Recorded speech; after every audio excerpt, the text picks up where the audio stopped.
MCU Spider-Man 4 announcement date, the Batman villain sequel films, The Flash 2 confirmed with a finished script already despite Ezra Miller's shenanigans, and Madam Web villain confirmed. Oh boy, there's a lot to talk about today. What's up guys, Scholar here, and today we have gotten a lot of crazy news in the past week with Spider-Man, Batman, and The Flash. Before I start the video, I cover a lot of Spider-Man news, but also general Marvel news, and I enjoy the occasional DC news as well, so if that sounds good to you, hit the subscribe button, turn notifications on so you don't miss any uploads. So first up, we'll talk about Madam Web. Now, there's been a lot of set photos recently of like Tahar Rahim, and he's dressed in this like weird CGI suit.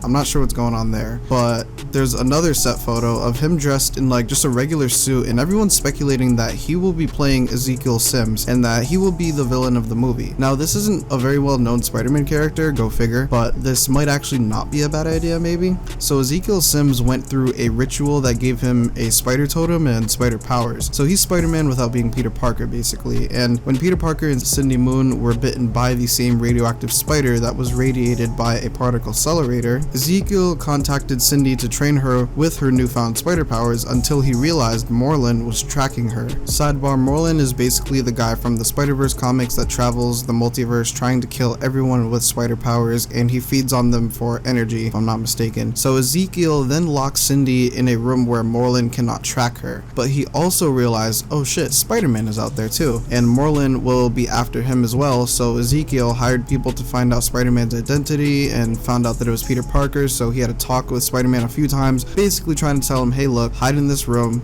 and this guy that's trying to kill you will never find you. And of course Peter doesn't back down from a fight, and he ends up confronting Morlun so that like no one dies or anything, trying to like get in the way of like killing Spider-Man or whatever, you know. And after getting his ass whooped a few times by Morlun for 12 hours straight, like this man was relentless, Spider-Man quickly realized, yeah, I can't do this, and he went to Ezekiel and said, where's the room? But it was too late because Morlun has already found Spider-Man once, meaning he can find him again. He basically has Spider-Man's scent in a way or something like that, so he can already just find him anywhere since he's already found him once, and the room is no longer useful to Peter Parker anymore. So the next day he gets his ass whooped again by Morlun, but Ezekiel comes to save Spider-Man and he seemingly dies, but Spider-Man finds out that Ezekiel is still alive, and in a later storyline, the Gatekeeper, who's another mystical Spider-Man character, said Ezekiel wasn't worthy of his powers because he didn't get bit by a spider like Peter did. He instead performed a ritual, and the Gatekeeper only allows one to have those powers. So Spider-Man and Ezekiel fought for them, and that's sort of how they became enemies. So that's the background story for Ezekiel and Morlun. So it seems like Tahar Rahim is playing Ezekiel, and he's trying to travel back in time to kill Mary Parker, who is pregnant with Peter Parker, so that he can be the only one with the spider powers. So now if this is true, this does line up with the leaked plot line that we got a while ago, where Madam Web assembles a bunch of web warriors to keep Mary Parker safe so that Spider-Man can be born from an unknown protagonist. I hope this is true. This actually does seem kind of interesting, so we'll see how this goes. Honestly, I hope that we see Morlun. That would be fucking insane, because Morlun, that's a crazy fucking character. Like he's like for the most part unstoppable, and he does not give up. Like I mentioned earlier, he was beating Spider-Man's ass for 12 hours straight, and Peter just gave up and like at one point and just wanted to like go home and get some sleep, but he couldn't do that. But anyway, so now we can talk about some DC stuff, and at the end we'll talk about Tom Holland's Spider-Man 4. But moving on to the Batman, there are 3 brand new movies focusing on not Batman but his rogues gallery running around Gotham. The Batman 2 is still in development, but these other projects that are getting added will be spin-off films in the same universe, and current options consist of a Clayface film, a Professor Pig film, and a film based on Scarecrow. And this is sort of interesting because the Matt-verse, or Reeves-verse, or whatever we're gonna call it, seems to be expanding rapidly. And now this is definitely interesting, but my issue with this is that this is exactly what Sony's doing, but with Spider-Man villains, and I mean, those movies aren't exactly top-tier cinema, realistically speaking, but we are talking about DC here, and this is the Matt Reeves Batman universe, which I would say so far is doing pretty great, but my question is, how can they make a Clayface movie and make it fit into the Reeves universe? Like, okay, Scarecrow, totally possible. Professor Pig, possible. But Clayface, I mean, I don't know.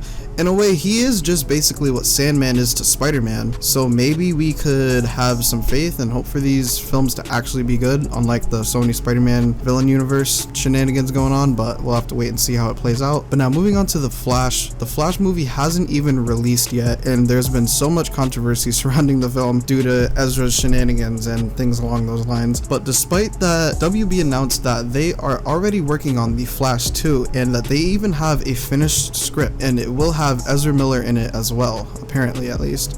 They might be moving on it so fast so that they can get past this Ezra situation, and they did talk about recasting The Flash anyway, so I wouldn't be surprised if they just got this first film out of the way and then went to recast The Flash for the second film or something like that. But The Hollywood Reporter has said that it's still happening, The Flash, and that they're working on the sequel. The first film will be pretty big, and the script for the second one's already complete, and they're happy with it, and they want to move on it fast. So it seems like they're doubling down on it and hoping for the best and taking a more MCU approach. And I mean, like, I'm all for it. I want to see how this Flash movie turns out despite Ezra's IRL problems, and I do find some of it funny, but like other stuff does come off disturbing. But I won't let his IRL actions affect my thoughts on the movie itself, because at the end of the day, there's more people behind this film than just Ezra Miller themselves. But that's just my take on it. What do you guys think? Comment down below. But yeah, we'll see what happens with Ezra and The Flash when it comes out. Hopefully it's a good film. But now on to the biggest piece of news regarding Spider-Man. Tom Holland's Spider-Man 4. Apparently it is set to release on July 12th, 2024, which would make sense and probably be the best time for this film to release, considering when No Way Home came out, and I think by then there will have been enough time in between No Way Home and this next film coming out. But what's weird about this is that Jacob Batalon came out recently and said that he hopes Spider-Man 4 doesn't happen. So if this film is coming out on that date that I just mentioned, that leaves a year and 3/4 till release and of this film, and this film definitely has to be close to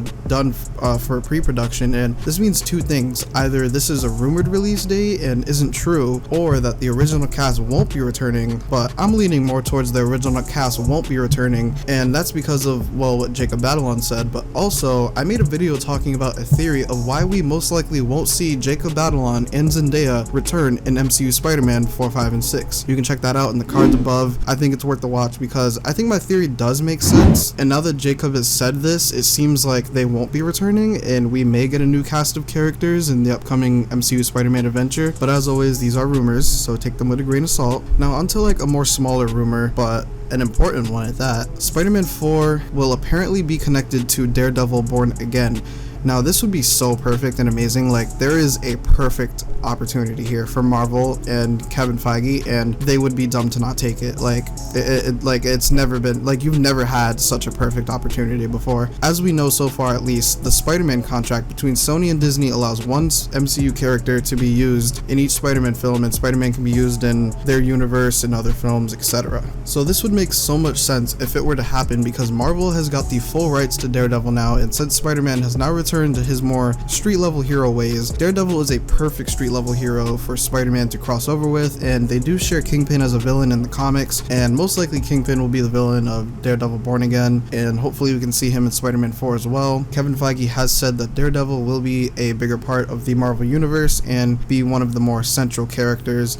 So yeah, that's pretty great. Hopefully this is all true, but again, rumors, take it with a grain of salt. Anyway, that's everything I got for you guys today. So that being said, if you are new to the channel and enjoyed this video, hit the subscribe button. If you already have subscribed, don't forget to leave your opinion on what we talked about today, or your opinion on today's video, in the comments below. I always read and respond to comments. Personally, me, I'm most excited for Spider-Man 4 and to see where the Reeves-verse is heading. Are you guys excited for where the Reeves-verse is going and MCU Spider-Man 4, or are you guys excited for The Flash and Madam Web or whatever else? Let me know down in the comments below. Leave a like if you enjoyed this video. It lets me know if you guys want more of this type of content. Hope you enjoyed the video. Until next time.